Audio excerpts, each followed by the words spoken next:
Greetings, adventurers, and welcome back to the Den of the Drake.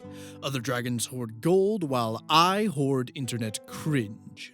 Y'all know what a neckbeard is, right?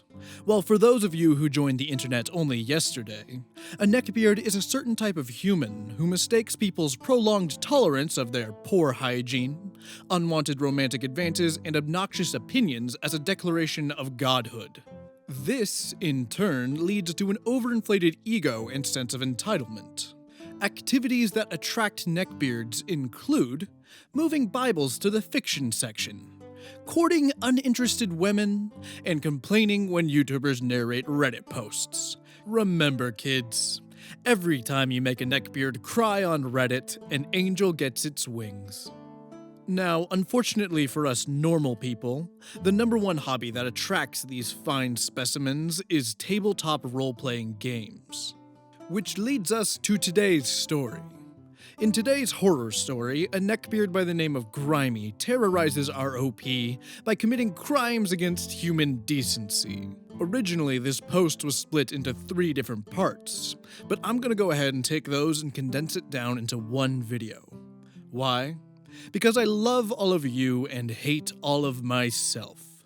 Now, without further delay, let's go ahead and dive into the horrifying world of r/RPG-Horror-Stories. Enjoy. This story is titled, The Ballad of Grimy, the Man Who Killed 3 Campaigns. This is a tribute to the worst human being I have ever encountered in my long life of gaming. He checked all the boxes of being that guy, from metagaming to creepy roleplay to deliberately trying to end real-life relationships. In addition to weekly board game nights and running into this unpleasant person at comic shops and conventions, I played in 3 different campaigns with him, each of them ending when he did something so fucking atrocious that it instantly killed the game. Here are the key players in our tale of horror. Me, the new guy and unwilling punching bag of our antagonist. Bro, my friend who introduced me to our game group. Host, hosts the game nights. And Grimy, hosts high school/college friend and all-around piece of shit. Campaign 1, Dark Heresy. I had just graduated and found a job near my college's city. Most of my friends had left by then, but Bro was still around, and told me that he was part of a game group. I hadn't touched a D20 in 4 years, but I was eager to get back into the game and meet some new friends while I was at it. So I asked Bro if he could snag me an invitation. Bro comes through and I get a text from Host, with an address and a weekly schedule. I show up to the next session an hour early. Host told me that the group was in the middle of a Dark Heresy campaign, but the GM was willing to add 1 more person. I spent an hour with Host going over the ins and outs of Dark Heresy, which is a gritty and violent investigation and a combat-focused TTRPG set in the Warhammer 40k universe. I didn't know that much about Warhammer 40k, so I thought I would play a younger character to indicate the naivete in the world. When I asked for a rundown of the party composition, the entire party was playing a combat-heavy class except for 1. So I built my character around charisma and deception to balance the team. The party was also mostly male characters, so I made her female. And finally, the party was trying to escape from a prison planet, so my character was someone born on that prison planet, and longed to see what lied outside the wall-laden planet. By the time I finished putting my character together, the rest of the players began to arrive. Grimy came last. I introduced myself to all of the players and made sure to go out of my way to thank Grimy for letting me join mid-campaign. Grimy didn't seem to care too much, and I took that as a sign that he was probably stressed at the thought of incorporating a new character into his campaign. I got my sheet approved by him and did my best to be a support role in the party. I was nervous at the time, so I avoided the limelight. I made sure not to interrupt another player while they were talking, and I provided a gift in the form of unhealthy snacks. At first, I was enjoying the session. My character was terrible at combat, but she had great investigation skills, and could deceive anyone like it was no one's business. Grimy would often hint at plot hooks or clues to mysteries which I wrote down and then encouraged the group to go after. My character was meek, but resourceful, and generally liked among everyone, except for Grimy. It happened slowly, so I didn't catch it right away. In combat, enemies would prioritize me. Despite having two heavily armored characters standing without cover firing rocket launchers, a ninja running into melee with a power sword, and an elite sniper in the back. If I did not spend my first round in combat jumping into cover, Grimy would always have several mooks target me. Sometimes enemies got the jump on us and I was taken out instantly, but always saved by one of my teammates. Then my deception tactics became more challenging. Grimy originally had me roll deception whenever I made a cover story, but soon I had to roll a deception for every lie I told in that cover story. And one failed roll would ruin the entire attempt to solve things non-violently. Sometimes I'd fail, even though I passed my rolls. At one point, I dressed up like a scientist and secretly led the party through a bunch of laboratories, distracting guards and unlocking doors as I went ahead of them. One of our frontline heavies sees a dangerous-looking guard and tries to one-shot him before he's aware of the party's presence. The shot misses, but alerts every guard in the room, and they all open fire on me. According to Grimy, the guards assumed that I was with the band of heavily armored mercs, despite me being disguised and being across the room from them. So I went down again. My party finishes the fight, and I am brought to the med bay, where at this point, I was just a regular customer. Another fun story was when our party had to investigate a merchant who may have been selling heretical items. I disguised myself as a noble, used my connections to get me fake IDs, and spread rumors that a noble was looking to purchase goods on the black market. Then I showed up with one of the other PCs as my hired muscle. Grimy says that my muscle is too suspicious and forces me to roll a very challenging persuasion roll to let my muscle in with me. Miraculously, I make it, but Grimy was huffed about it, saying that the merchant's guards are on high alert and will shoot me if either I or my muscle do anything suspicious. A few more deception rolls and the merchant reveals a necklace, which he claims to be an unholy artifact. I ask how he can prove that the item is an unholy artifact, and the merchant puts the necklace on my character. No rolls, no role-playing, no way to avoid this. I tell Grimy that there is no way my character would ever let someone put a cursed item anywhere near her, and Grimy just cackles and says, "You wanted to know if the necklace was unholy." My character suffers a permanent debuff. No way to remove it. I was pissed. Okay, so at this point, we can see that Grimy is starting to show some major signs of being kind of a dick. But here's what I find strange. Grimy is the DM who signed off on OP actually joining the campaign, which, to me, is evidence that Grimy had no prior relationship with OP up until this point, which means that Grimy is being a sadist to what amounts to a complete stranger. I don't know if Grimy is playing out some sort of power fantasy or just hates women in general, but what I do know is that I'm not even halfway through part 1 of a 3-part story about this one dude, and I really don't like the direction this is going. I never knew why Grimy hated my character so much, though I later realized it wasn't my character he hated, but the player. He would talk over me when we were hanging out outside of the game, criticize my taste in comics, movies, or TV shows, and would usually dismiss any points I'd make while having a conversation. All of this eventually boiled into one act that completely destroyed his campaign. A mob boss had recently been connected to cult activity, and we had been given permission to bring him in.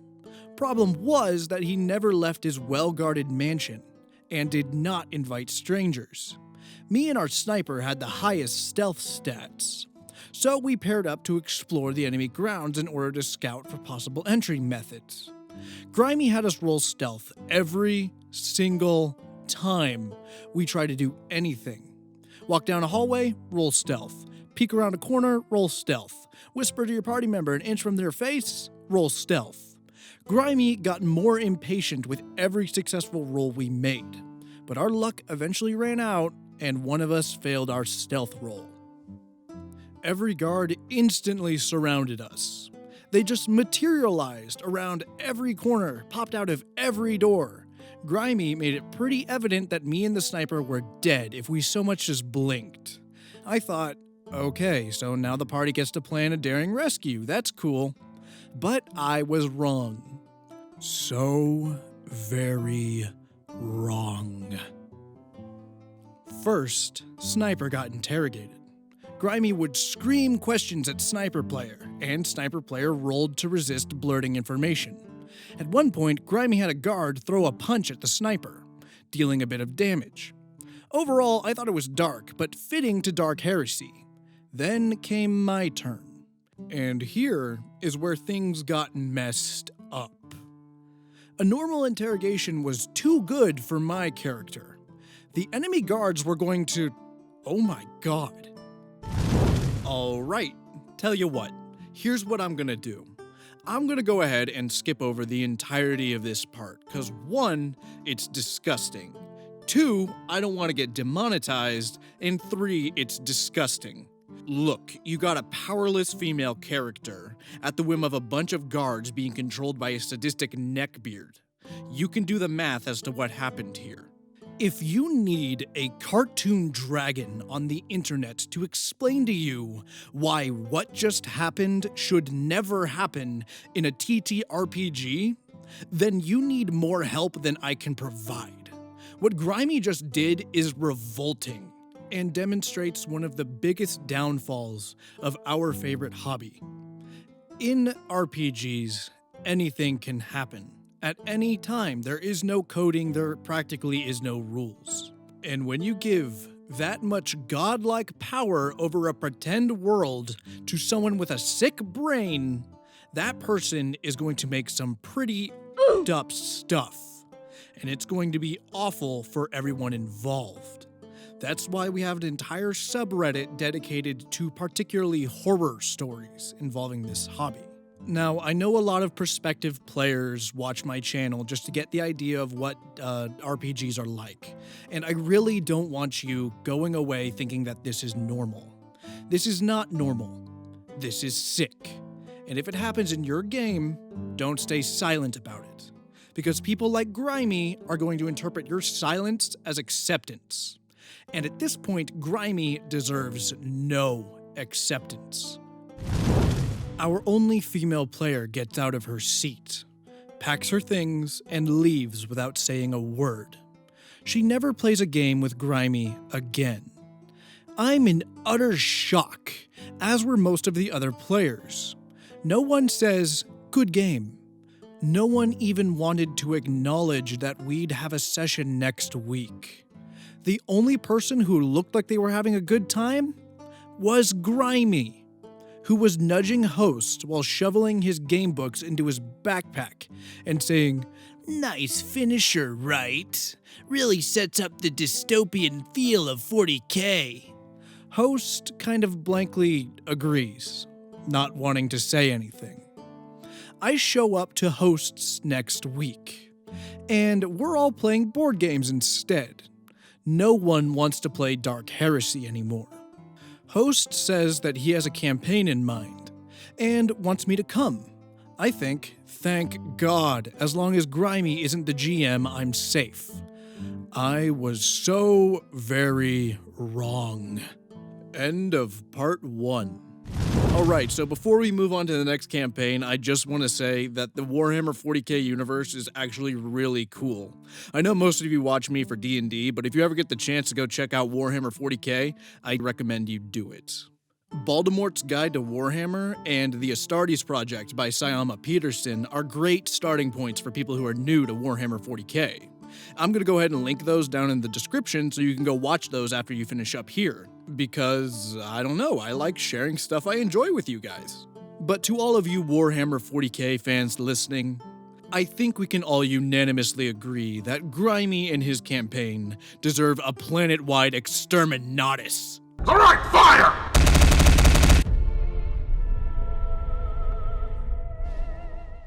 Anyway, on to part 2.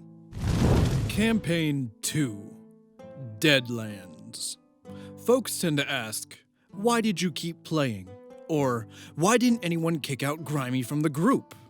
The answer is a bit tragic and is tied to Grimy and Host's relationship. Host was the only person in our group who had a home big enough to fit our group. And save for Grimy, the group itself was great. But Grimy and Host go way back. Host is a nice guy, but his self-esteem is shit, and he tries to please everyone. Grimy, naturally, latched onto Host for years, bullying him into a subservient friendship position. Grimy convinced Host that he was the only true friend he'd ever have, and that meant Host included Grimy for all of his nerdy activities. A few weeks after the horrific Dark Heresy campaign ending, Host announced that he wanted to GM a Deadlands campaign. I had never heard of Deadlands before, but Host described it as a supernatural TV show, but set in the Wild West. I was sold. Session 0 came in, and as per my normal character creation strategy, I asked what everyone was playing. Of course, Grimy had to keep his character secret, but everyone else casually mentioned that they were making gunslingers and melee-focused characters. So, I went for a spellcaster class. The Mad Scientist. I wanted to make a super quirky character, and did so, in spades, by taking hindrances. Hindrances are like feats in D&D, except they're all universally bad. But taking hindrances allows you to take actual feats, or increase your base stats. I maxed out on my hindrances and used them to bump up my stats so that I was pretty good at everything, but amazing at my magic skills. This helped me deal with bullshit combat scenarios that frequently came up. We wrapped up Session 0 by going around the group, giving a quick summary of our characters. One guy was a zombie gunslinger. Another was a shape-shifting Native American. One person was a Men in Black style secret agent. Cool stuff. Grimy, ironically, had the most interesting character. A rich heiress with high charisma who was a huckster, a spellcaster who uses gambling to cast spells. His character was motivated to track down her husband's killer. I called out to Grimy, complimenting his cool character, to which he huffed and said, "All of my characters are amazing. I don't have trouble making original OP characters like some players." Not sure if that jab had been directed at me, Host, or another player, but I let it slide. I introduced my mad scientist. As a fun backstory hook, I said that the scientist introduces himself as a doctor, but in reality he was a college dropout since he felt college was a waste of time. I figured that this could be fun if he'd run into another mad scientist or even former classmates of his. Hey now, that remark about college being useless is total malarkey. I have 2 college degrees and I'm currently pretending to be a dragon on the internet. Who's the real winner here? Session 1. All of us are in Connecticut boarding a train to head out west for a science conference in San Francisco. Hosts sets up these scenarios where each of our characters bump into each other and get the chance to roleplay an introduction. Finally, the RP scene between me and Grimy came up. Host sets up the scene. Grimy, as you are waiting to board the train, One of the crew members runs up to you with a concern related to your luggage. As he leads you to the luggage loading zone, he points out that your luggage is too bulky to load with the rest. OP, you see this happening as you are walking on the train. This is perfect, I think to myself. I have spells that can help move heavy objects. My scientist saunters to Grimey's heiress and the crew member. Excuse me, madam, I couldn't help but overhear your dilemma. Could I be of assistance? Grimy got really pissy, turning to me and then immediately back to host. I don't know who this riffraff is, but I do not want him anywhere near my things. In fact, I want to buy his room on the train and use it for storage. Now, Grimy had taken 2 feats for his character, wealth and charisma. Both meant that he could win just about any social situation. The crew member said, "Let me speak to my boss." My scientist awkwardly introduces himself and tries to convince Grimy that I could solve the luggage issue. As if you don't even look like a doctor. You look like a charlatan. I have my eye on you. At this point, Grimy writes some notes down and passes them to Host. Host reads them, looks concerned at Grimy, then shrugs and says, "Okay." The crewman returns with a supervisor, and the supervisor agrees to let Grimy have my character's room for storage. The supervisor then turns to my character, apologizes, and then hands me an upgrade to a personal suite on the train. Grimy is not happy to hear this. "What the f***, Host? How come OP gets a free suite?" Host tells Grimy that people cannot just spend money to kick someone out of a train, and upgrading passengers that are being inconvenienced is normal. Grimy continued to yell at Host, demanding that my character not be allowed to go on the train, suggesting that I shouldn't even be allowed to play in this campaign. Host sheepishly stands his ground, not out of moral justification, mind you, but because there's no way to approve of Grimy's demands without sounding like a complete lunatic. See, Grimy was so out of shape that even an argument caused him to sweat. After finally catching his breath, he calmed down, and his character decides to offer mine a peace offering, an apple. My character thanks Grimy, then tosses the apple behind his head. Grimy started breathing deep again. He took a massive inhale and then screamed, "You metagaming piece of shit!" Everyone on the table jumped back when he said that. Grimy began ranting at me that there was no way my character would know that Grimy had drugged the apples. Wait, hold on, was the entire table's reaction. Grimy showed Host his character sheet and said that his heiress always carries drugged apples as part of her backstory. And the only way OP's character would know was if he was metagaming. Now, I had not known about Grimy's poison apples, but I handed Host my own character sheet and pointed at a section of the sheet where players can input personality qualities. One such quality was irrational fears, and I had listed apples as a fear. I said that my character thought that there was a special meaning to the phrase, "an apple a day keeps the doctor away." Because he's a doctor. That's funny. And therefore distrusted all apples, and Grimy relented his point. No apologies, just a grumpy acknowledgement that we can now proceed to the actual story. Grimy made sure to make my gameplay experience as miserable as possible. To start, that note he passed to the GM was that Grimy wanted to hire a private investigator to do a background check on my scientist. Grimy had no reason, other than he wanted an in-game justification, for why his heiress knows my scientist's backstory. What was supposed to be a fun side plot became a reason for Grimy to ridicule me during every RP session. I'd be blending in with other scientists, trying to RP some info out of them, and here comes Grimy, loudly proclaiming that my scientist was a fraud, that he was a college dropout. I would make up some credentials to get our party into a lab, and Grimy shoves me to the side and tells the guards how I'm not supposed to be there, because her private eye dug up the truth about me. Every time I tried to roleplay, Grimy would interrupt the scene, acting smug and obnoxiously divulging my character's backstory. Combat was arguably worse. My mad scientist was mostly a support caster, but Grimy went full-on damage dealer, focusing on area of effect spells. Grimy would always cast spells in such a way that they would always catch my scientist in the crossfire.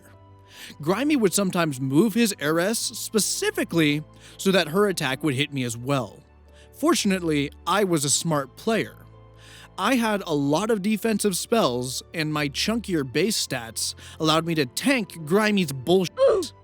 Host also took note and made sure that the enemies didn't target me because I was already battling Grimy. Whenever it was an enemy's turn, Grimy would remind Host that I hadn't been attacked in a while. And Host would nervously point out that my scientist hadn't attacked the bad guys, only provided buffs for my allies. This broke into an argument at every combat encounter. Things came to an ugly head during our first major boss battle. Grimy killed a rogue mad scientist, which caused his latest creation, a 12-foot-tall steampunk mech, to come alive. Grimy goes up to the mech and rolls persuasion to convince the mech that OP had killed his master. Grimy rolled really well, but Host said, "It's a robot. It only does what it's programmed to do, and it's programmed to rampage." Grimy got so pissed off that he refused to help in the battle, spending each of his actions trying to persuade the robot to kill my character, or badmouth the other players for teaming up with an evil mad scientist such as myself. The party manages to defeat the mech without Grimy's help, but the mech is now set to self-destruct, and we have X turns to get far enough away before it explodes. Host set up a riveting chase sequence in which we have to escape from a laboratory labyrinth, getting past robotic guards and locked doors. Grimy decides that it would be a good use of his time to stand behind every locked door and slam it in my face whenever I tried to go through, locking it behind him. As a mad scientist, dismantling the locks on the door was not that difficult, but it eats up time. But I had something else Grimy didn't have. A friend. Bro was sick and tired of Grimy's bullshit and followed Grimy everywhere his heiress went. Every time Grimy tried to delay my character, Bro's 6-foot-tall Native American would drag her away, giving me plenty of time to escape. Unsurprisingly, Grimy was not happy that my scientist survived the boss fight and the explosion, at which point his character proclaims, "I am going to continue my quest for my husband's killer by heading east." Now, Host had done a pretty solid job at defining everyone's plot hooks being in the west, literally railroading us by taking a train heading west. But, like a stuck-up brat, Grimy wanted to travel east. Host then described how an eerie man in black manifests in front of them, tells Grimy that he killed the husband, and that man in black will wait for Grimy in San Francisco, before mysteriously vanishing in black smoke. Even with this Deus Ex Machina, Grimy whined that he wanted to go back east, and refused to travel with these lunatics. Out of character, Grimy also berated Host, demanding that everyone else make new characters to fit his character's insane plot twist. We had been playing this campaign for months, and you could see that after each session, Host passion had slowly been drained. This was the last straw. All of his story threads for all of our characters, all of the plot development, none of it mattered to him anymore. He just shut his books and said, "That boss fight is probably as good as it'll get. Let's play something else." It was heartbreaking. The next few weeks were spent playing board games. During one day, Bro gets me alone and says that he wants to run his own campaign. I ask if Grimy was invited, and Bro said that he talked to Host, and where Host plays, Grimy plays. I shuddered, but Bro put his hand on my shoulder and told me, "I got you." Bro had his work cut out for him, but he definitely gave Grimy a taste of his own medicine. End of part 2. Grimy, bro, when was the last time anyone hugged you? Like, when was the last time you were ever actually shown any affection? I know you're probably really fat and really sweaty, and your neckbeard probably tickles a little bit, but if you keep up this cycle of being a bag, I'm willing to bet that you're going to continue living a loveless existence. But it sounds like you get exactly what you deserve in part 3. Ladies and gentlemen, please buckle your seatbelts, grab your popcorn and waifu body pillows, because we are about to dive into our third and final segment, where our fat, sweaty, social parasite will get exactly what's coming to him. Interlude. This is a short story of grimy shittiness that is unrelated to the campaign's serial killings. You can skip down to Campaign 3, A Song of Ice and Fire, if you just want the TT RPG horror. No, dear OP, we want all of it. Inject that cringe directly into my veins. It makes me feel alive. Over the past year, in secret, Host has begun a long-distance relationship with a woman he met online. After the abrupt end of his campaign, he disappeared for a few weeks. We had all thought it was due to him being depressed about his poor campaign. But when we returned, we were all surprised to find out that Host had gotten married and had spent the last few weeks having his new wife move in. Host's wife was not a nerd, but she did wonders for our weekly group sessions. Host's house actually became spotless. Host began organizing his games, comics, and other nerdy gear, and we always had freshly made and healthy snacks for our game nights. Host's wife would also put a stop to Host's poor eating habits, and the switch from daily junk food to home-cooked meals showed. Host looked healthier, thinner, and most importantly, happy. So, of course, Grimy didn't want any of this. Grimy told the group when Host wasn't around how much he hated Host Wife. He said Host Wife was rude to everyone, disrespected us with healthy snacks, and was changing Host into something he's not. Most of the group ignored Grimy, with the others reaffirming that Host Wife was only rude to Grimy, because Grimy was rude to her. Grimy doesn't need to eat healthy snacks. Host is in both the best shape of his life and the happiest he's ever been. Grimy would always raise his voice when you pointed out the flaws in his arguments, until it would attract the attention of Host or Host Wife, at which point he'd just shut up and murmur to himself. Grimy's next plan was to attack Host's newly acquired self-confidence. I came early one game night and found Grimy huddled up next to Host, telling him to divorce his wife. It was like some bad sitcom. She's taking away your freedom. She doesn't understand you. She's using you for your house and money. Despite her making more money. Maybe it was the years of abuse finally hitting Host, or maybe it was the Deadlands campaign that was the last straw, or maybe Host Wife was just that good for his mentality. But Host, for the first time since I've known him, stood up to Grimy and told him to leave his wife alone. Times were a-changin', and this was the first step to the end of Grimy's reign. Campaign 3, A Song of Ice and Fire. Bro had gotten bit by the Game of Thrones bug hard, and he lost it when he learned that there was a Song of Ice and Fire TTRPG. He gave me a quick rundown, and I was particularly intrigued by two aspects of the systems that are important to this story. First, there are two forms of combat. A traditional combat system in which you fought with weapons until a side was defeated, and a social combat in which you present arguments using social stats to sway NPCs to your way of thinking. Second, this was a setting with virtually no magic, and serious injuries could take months of in-game time to heal. The pacing of the game was supposed to be a mix of political intrigue and combat, making it one of the more unique systems I have ever run across.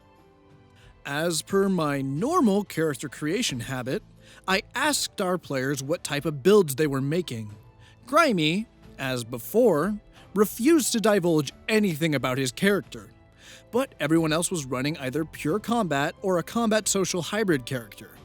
I rolled up a Meister, which, for those unaware, is a scholar, considered highly prized in any kingdom for their wealth of information. I focused on healing knowledge, which allowed me to reduce in-game healing times by more than half, and I put all of my remaining points in social encounters. Because I thought a scholar would be out of place on the battlefield, Grimy, once Session 1 began, revealed a pure combat archer with a 10-page backstory. Bro, having seen Grimy's bullshit before, read over the entire backstory, which Grimy refused to show until Session 1. Bro flat out refused, saying, "No, you cannot be the head of the army and have the loyalty of the Lord's military over the Lord himself." Grimy had become more agitated since Host got married and showed that agitation by slamming his ham-sized fists into the wooden table in hopes to appear more threatening. Bro treated Grimy as the child he was and told him that he could be a sergeant in arms and have a small platoon of soldiers. Grimy continued pounding the table, but Bro's ruling was final and he relented. The session finally began, and Bro laid out our first mission. A neighboring baron and ally to our lord had been suffering from bandits hiding in their forests, which prevented merchants and traders from going through and slowly dwindled their supplies. It was left to our group on how we would aid the baron. I suggested sending supplies to the baron, but accompany it disguised as traders. If the supplies are ambushed by bandits, then we'd be able to counter-ambush them. The party was in agreement, but Grimy didn't like the plan, mostly because he didn't come up with it. Grimy wanted to go to our neighboring allies and burn their forest down to flush out the bandits, then bring in the full force of our military against them. While this plan seemed insane, Bro thought this would be an excellent time to test out the social combat system. Our lord requested me and Grimy's presence in his throne room, each of us standing before him to present our arguments. Grimy goes first, preaching that might is right, and force yields results. My Meister presented the facts, that burning an ally's forest while marching in with the full force of our military might be seen as an act of aggression that could leave our own castle vulnerable. With my focus in social combat, I easily outrolled Grimy's argument, which led to Grimy declaring to Bro, "I challenge OP to one-on-one combat." And before Bro could say anything, Grimy described charging at my character with a short sword and skewering him. Grimy rolls his dice and says, "I hit, and you take 11 damage. Bro shuts Grimy down, saying that before any of that happens, 2 of the Lord's guards tackle Grimy to the ground. Grimy slammed his fists onto the table again, screeching about how high his dice rolls were. Bro face palms and informs Grimy, "You were called to the Lord for a discussion. You took out your weapon in front of the Lord, which is already grounds for being attacked. Then you unprovoked charged at his Meister. The Lord now has no reason to believe your plan could succeed now, and you'll be stripped of your rank if you continue this behavior. Bro was cool like that. Grimy was so pissed that he declared that we were done for tonight, packed up his things, and left. After he was gone, Bro told everyone that he was still down to run the session, and we did some RPing and finalized our mission plans. Session 2 rolled around. Grimy was furious that the group had the audacity to play without him after he left, and refused to listen to our plan. We had 2 carts full of supplies, and an armed platoon disguised as merchants, including Grimy's fellow soldiers. Grimy refused to dress up as a merchant and ordered his soldiers to do the same. As we head off, Bro explained that your group will need a scout to plan their route and avoid ambushes. Grimy volunteered, and the group agreed as his scouting stats were pretty high. Grimy manages to do a decent job, rerouting our carts away from the damaged roads and bad weather. Then, Grimy found the first bandit, hiding as a lookout. When he came back to the group, he didn't mention it. Out of character, everyone is asking why Grimy wasn't warning about the bandit, and that's when Grimy smugly exclaims, "It's what my character would do. And don't you think about metagaming this?" Our group is inevitably ambushed, but we managed to drive the bandits back. Most of the group took damage as they fought, but me, being a non-combat role, hid under the cart.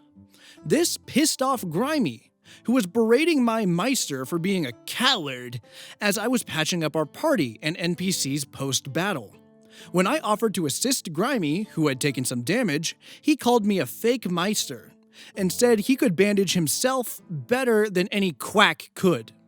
Grimy failed his medicine check and now suffered a movement speed penalty until he got proper medical treatment. One of our NPCs volunteered to help Grimy with his scouting, saying that 2 scouts would be more likely to find a hidden ambush. But Grimy huffed, telling Bro not to do his job. Grimy continued to solo scout, but I asked the NPC scout to go ahead and scout anyways.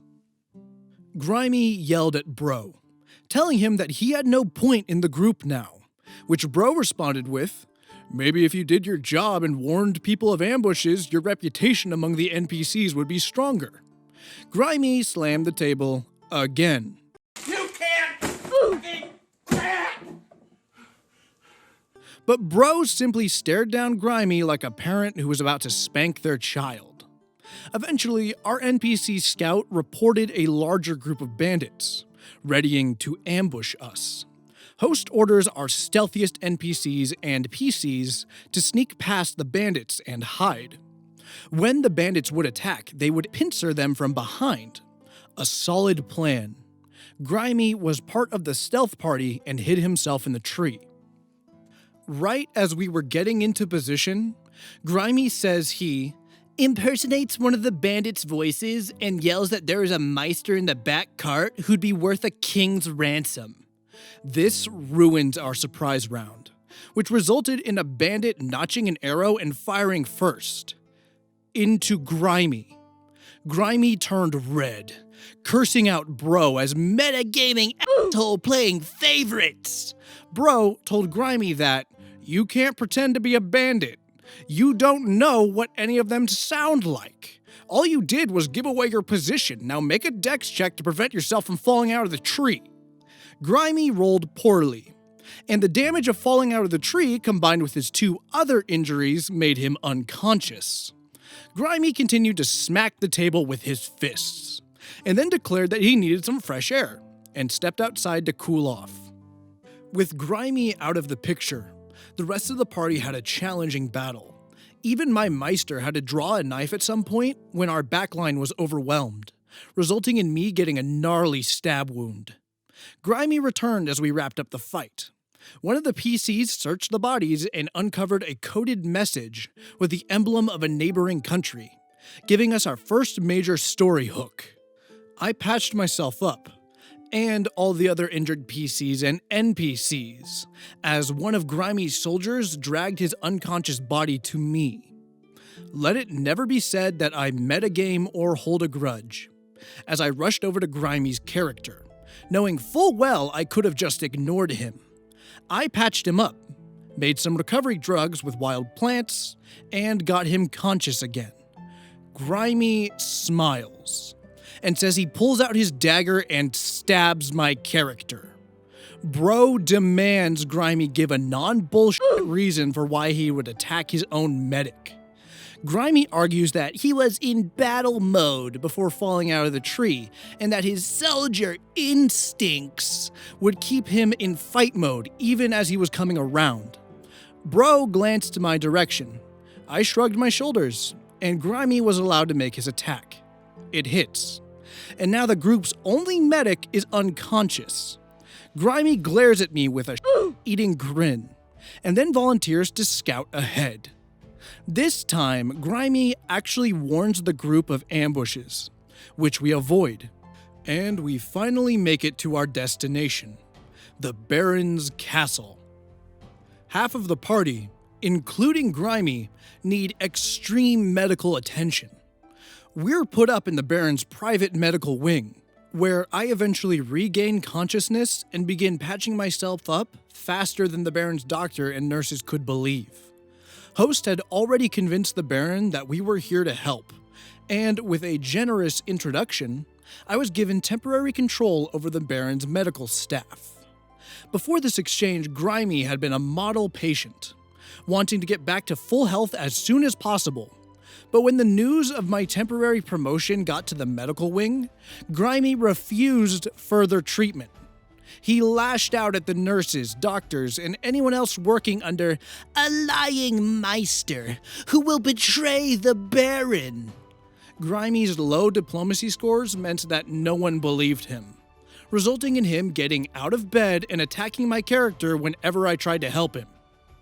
This is when I get a clever idea and pass Bro a note. Bro looks at it, smiles, and continues role-playing. Next time we went to Grimy's perspective, Bro describes a meal prepared for him, which Grimy then eats. Bro asks Grimy to make a constitution save, and being injured, Grimy gets massive penalties to the save, and fails it. Your head feels heavy as the poppy hidden in your meal begins to numb your body and fill you with pleasant dreams. Yes, I had ordered the nurses to drug Grimy's food, as he clearly is delirious with fever. Grimy shrieked, giving us a poor Donkey Kong impersonation as he alternated slamming his left and right fists into the table. His hands were actually swollen by the end of this fit, which only pissed off Grimy more because, out of character, I offered to get him a first aid kit. In character, I rolled extremely well to heal Grimy up.